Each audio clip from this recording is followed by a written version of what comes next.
नमस्कार।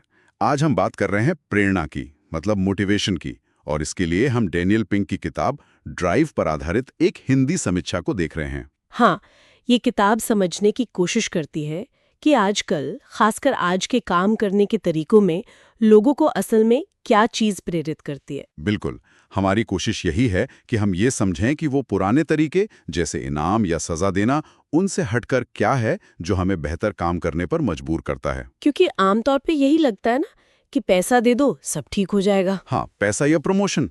पर यह समीक्षा कहती है कि शायद ये पूरी कहानी नहीं है। तो चलिए शुरू करते हैं। प्रेरणा को लेकर हमारी ये जो समझ है, ये वक्त के साथ बदली कैसे है? मतलब पहले क्या सोचते थे, अब क्या सोचते हैं? हाँ, ये सफ़र बड़ा दिलचस्प रहा है। लेखक पिंक 3 दौर बताते हैं। पहला, वो कहते हैं मोटिवेशन 1.0, ये तो बस जिंदा रहने की ज़रूरतें थी। मतलब एकदम बेसिक, खाना, पानी, सुरक्षा। बिल्कुल हजारों साल पुरानी बात। फिर आई औद्योगिक क्रांति और उसके साथ आया मोटिवेशन 2.0। अच्छा, ये है वो इनाम और सजा वाला सिस्टम, गाजर और छड़ी। हाँ, वही। इसमें माना गया कि लोग मूल रूप से आलसी हैं, उनसे काम करवाना है तो या तो कोई लालच दो या फिर सजा का डर दिखाओ। ज्यादातर मैनेजमेंट आज भी कहीं ना कहीं इसी पर चलता है। पर आज का काम तो बहुत अलग है। वो फैक्ट्री वाला रूटीन काम कम हो रहा है, ज्यादा काम अब दिमागी है, क्रिएटिव है। तो क्या ये 2.0 अब भी काम करता है? समीक्षा तो मोटिवेशन 3.0 की बात करती है। सही कहा। वहीं पर पिंक कहते हैं कि मोटिवेशन 2.0 आज के जटिल, सोचने वाले कामों के लिए नाकाफी है, बल्कि कभी-कभी तो ये उल्टा असर डालता है। उल्टा सर, कैसे? हाँ, उस पर आएंगे। पहले समझते हैं मोटिवेशन 3.0 क्या है। ये हमारी अंदर की आवाज़ है, सीखने की इच्छा, कुछ नया बनाने की, दुनिया में कुछ अच्छा करने की। ये मानती है कि हम अंदर से ही प्रेरित होते हैं, हमें बस सही माहौल चाहिए। अंदरूनी प्रेरणा, ठीक है। तो इसके वो 3 खास तत्व क्या हैं जिनकी बात समीक्षा में की गई है? हाँ, 3 बहुत ज़रूरी चीज़ें हैं। पहला है ऑटोनॉमी, मतलब स्वतंत्रता। स्वतंत्रता, अपने काम को लेकर। हाँ, लोगों को ये महसूस होना कि उनका अपने काम पर कंट्रोल है। वो क्या कर रहे हैं, कैसे कर रहे हैं, कब कर रहे हैं, किसके साथ कर रहे हैं। थोड़ी आज़ादी। जैसे वो गूगल वाला उदाहरण देते हैं, 20% टाइम। बिल्कुल, कि हफ्ते का एक दिन आप अपने मन के प्रोजेक्ट पर लगाओ। ये माइक्रो मैनेजमेंट का बिल्कुल उल्टा है, भरोसा दिखाना कि लोग खुद जिम्मेदार बन सकते हैं। लेकिन इसमें एक सवाल है, क्या पूरी स्वतंत्रता हमेशा काम करती है? मान लीजिए कोई ऐसी जगह है जहां काम बिल्कुल तय है, जैसे कोई प्रोडक्शन लाइन, वहां स्वतंत्रता कैसे देंगे? अच्छा सवाल है। देखिए, स्वतंत्रता का मतलब अराजकता फैलाना नहीं है। मतलब है कि तय दायरे में रहते हुए भी लोगों को चुनाव का मौका देना। हो सकता है वो काम करने का थोड़ा बेहतर तरीका ढूंढ ले या अपनी टीम के साथ मिलकर कोई छोटा सुधार कर ले। ठीक है। तो पहला हुआ स्वतंत्रता। दूसरा?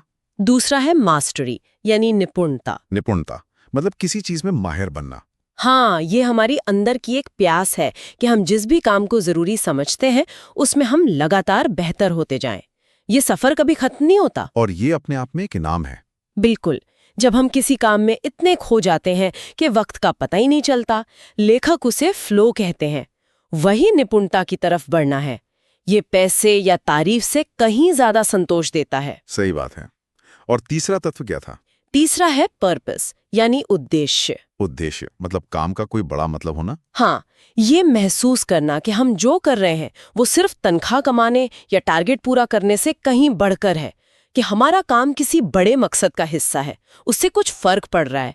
जब लोगों को ये लगता है ना, तो उनकी एनर्जी और प्रेरणा का लेवल ही अलग हो। ये बात तो बहुत गहरी है।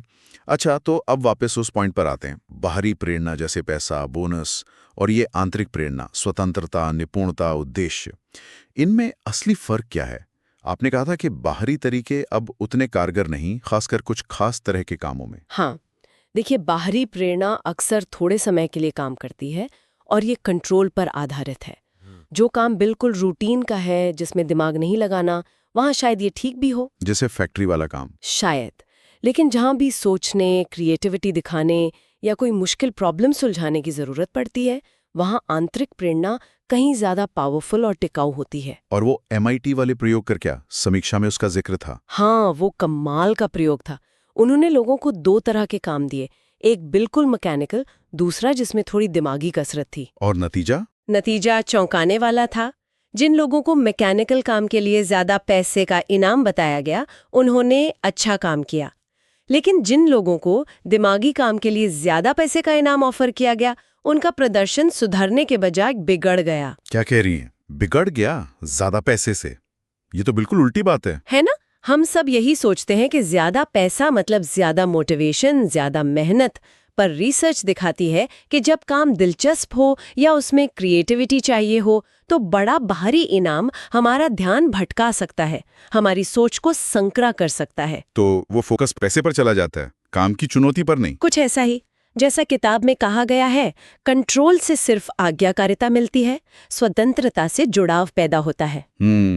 तो फिर इसका सीधा सीधा मतलब कंपनी और लीडर्स के लिए क्या हुआ? अगर वो चाहते हैं कि लोग मोटिवेटेड रहें, दिल लगाकर काम करें, तो क्या करें? सिर्फ सैलरी और बोनस से बात नहीं बनेगी। बिल्कुल नहीं, खासकर आज के नॉलेज वाले काम में। लीडर्स को ऐसा माहौल बनाना होगा जहां ये तीनों आंतरिक चीजें, स्वतंत्रता, निपुणता और उद्देश्य, लोगों को महसूस हों।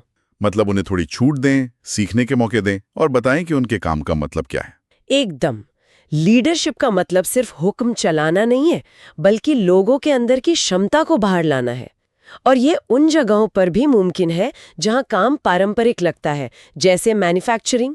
शायद वहां उद्देश्य पर ज्यादा जोर दे सकते हैं या टीम को प्रोसेस सुधारने में थोड़ी आजादी दे सकते हैं। तो इस पूरी बातचीत का सार ये निकल रहा है कि असली मोटिवेशन जो टिकाऊ हो, वो अंदर से आती है, स्वतंत्रता से, कुछ सीखने और बेहतर बनने की चाहत से, और ये महसूस करने से कि हमारे काम का कोई मतलब है। बिल्कुल सही। ये प्रेरणा को देखने का एक बिल्कुल नया नजरिया है, जो सिर्फ इनाम और डर से बहुत आगे है। और ये सोचने वाली बात है हम सब के लिए। अगर हम इन अंदरूनी चीजों, स्वतंत्रता, निपुणता, उद्देश्य को वाकई में अपने काम में या अपनी टीमों में जगह देना शुरू करें, तो इससे हमारे काम करने, सीखने और आगे बढ़ने के तरीके पर कितना फर्क पड़ सकता है। क्या ये उन जगहों पर भी काम करेगा जहां लगता है कि बस नियम और पैसे ही चलते हैं? सोचने वाली बात है।